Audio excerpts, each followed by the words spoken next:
Is your pepper plant looking lifeless as September rolls in? Don't toss it yet. Many gardeners believe autumn spells the end for their peppers, but what if there was a forgotten technique that could not only revive them, but also guarantee a vibrant harvest even as the weather cools? You've nurtured your pepper plants all summer, only to see them start wilting and producing less as September begins. It's frustrating when your hard work seems to go to waste. But what if I told you there's a surprising, overlooked method that can bring those plants back to life and ensure you're still harvesting fresh peppers well into autumn?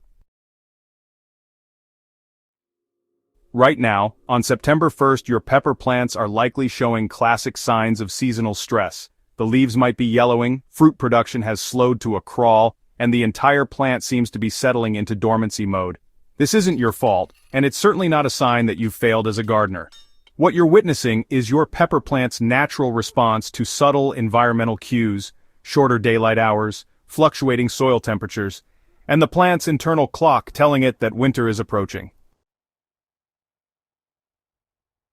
The tragic mistake most gardeners make at this crucial juncture is assuming their pepper season is over. They begin pulling plants, clearing beds, and mentally shifting toward fall cleanup mode. This premature surrender robs them of what could be their most productive pepper harvest of the entire year. The surprising truth is that pepper plants, when properly shocked back into action, can produce more fruit in their second wind than they did during their midsummer peak. The reason we give up too soon lies in our misunderstanding of pepper plant biology. Unlike annual flowers that truly die back in autumn, pepper plants are actually tender perennials that would continue growing year-round in their native tropical climates. When we treat them as finished annuals, we're working against their natural inclination to keep producing. The key is knowing how to tap into this hidden potential just when the plant seems most defeated. Here's where conventional gardening wisdom gets, well, turned on its head. The counterintuitive pruning technique that triggers late-season pepper revival involves what experienced growers call stress pruning or shock cutting. This method actually works by deliberately stressing the plant in a controlled way, basically forcing it to redirect its energy from maintenance mode into explosive new growth and fruit production. The specific cuts you'll make might seem, honestly, a little brutal at first glance, but they're precisely calculated to maximize impact. Start by removing approximately 1/3 of the plant's current foliage, focusing especially on any yellowing, damaged, or obviously declining leaves. Next, and this part is crucial, cut back any branches that aren't actively flowering or setting fruit by about 6 inches. Yes, even branches that look healthy should be shortened if they're not productive. The goal here is to force the plant to concentrate its remaining energy into fewer, more vigorous growing points. The magic really happens in the stems that look completely dead or dying. Don't be fooled by brown woody appearances or those seemingly lifeless branches. Make clean cuts just above healthy leaf nodes on these stems, removing dead tips but leaving the potentially viable base. Many gardeners are honestly amazed to discover that stems they assumed were goners will push out fresh, vigorous growth within just a week of this aggressive pruning. This hidden growth response is triggered by the plant's survival instinct when it perceives a threat to its reproductive success. Soil temperature, honestly, plays a more crucial role in pepper plant revival than most gardeners realize. While air temperatures might be cooling, you can actually manipulate the root zone environment to maintain the warmth that peppers crave. Adding a thick layer of dark-colored organic mulch around your plants creates a heat-absorbing blanket that keeps soil temperatures elevated well into October. Black plastic mulch works even better if aesthetics aren't a concern, as it can raise soil temperature by 8 to 10 degrees compared to bare ground. Feeding your newly pruned plants requires a strategic approach that, differs dramatically from summer fertilization. Traditional wisdom suggests backing off nitrogen as autumn approaches, but for pepper revival, you want to provide a quick-release nitrogen boost immediately after pruning to fuel the explosive new growth you've just triggered. Follow this initial feeding with a phosphorus-heavy fertilizer 2 weeks later to encourage flower and fruit development on the new branches. Protection becomes paramount as your tender new growth emerges just as nighttime temperatures begin their autumn decline. Row covers or individual plant protection using water-filled tomato cages can create a microclimate that's several degrees warmer than the surrounding air. The thermal mass of water-filled containers placed around plants provides gentle heat release throughout cool nights, often making the difference between continued growth and dormancy.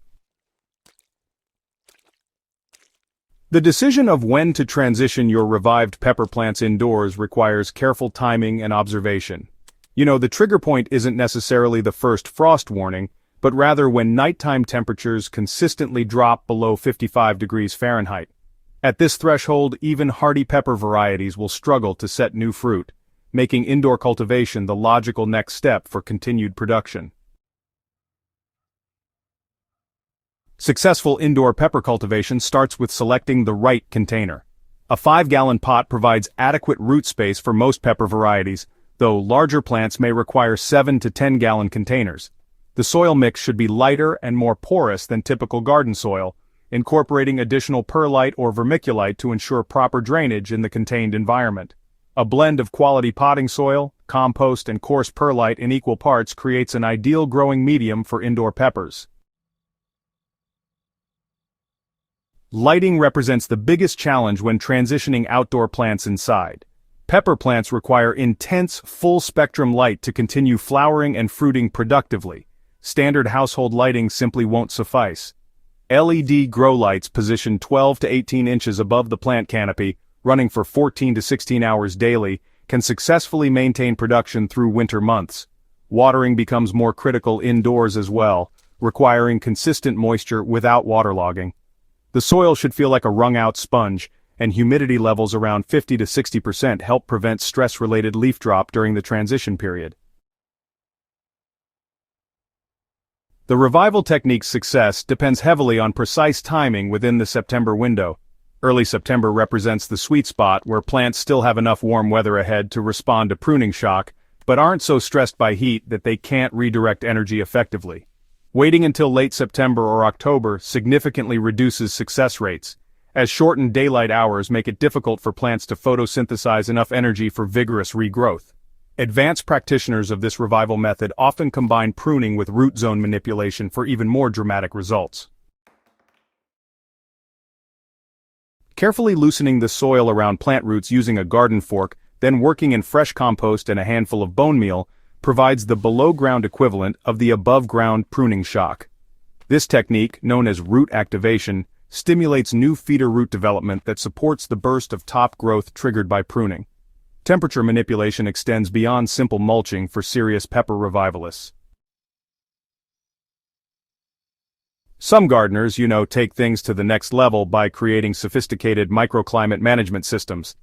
They use thermal batteries made from dark-painted water containers, reflective materials to concentrate sunlight, and even small greenhouse structures built around individual plants. These methods honestly can extend productive growing seasons by 6 to 8 weeks in moderate climates. When executed properly, this revival technique, it consistently produces remarkable results that really defy conventional expectations. Plants that look totally finished in early September often end up producing abundant harvests right through October and even into November, sometimes yielding more peppers than they did at their summer peak. And, the fruit quality from these late-season harvests frequently surpasses what you get in summer, since cooler temperatures slow ripening and really concentrate those flavors. The psychological satisfaction of harvesting fresh peppers while your neighbors are busy winterizing their gardens just can't be overstated. This technique, honestly, transforms you from a seasonal gardener into someone who truly maximizes every growing opportunity. On top of that, plants successfully revived with this method often overwinter more successfully when brought indoors, giving you a significant head start on next year's growing season.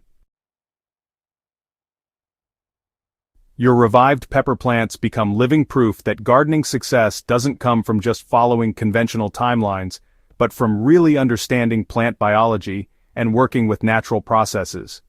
The confidence you gain from pulling off this technique carries forward into all aspects of your gardening practice. It encourages you to experiment and observe plant behavior more deeply throughout the seasons. If you found this revival technique as game-changing as thousands of other gardeners have, please hit that subscribe button and share this video with your fellow pepper enthusiasts. Your success stories inspire our entire Smart Garden community, so, hey, drop a comment below showing off your revived pepper plants and their incredible autumn harvests. Together, we're rewriting the rules of what's possible in the home garden, one pepper plant at a time.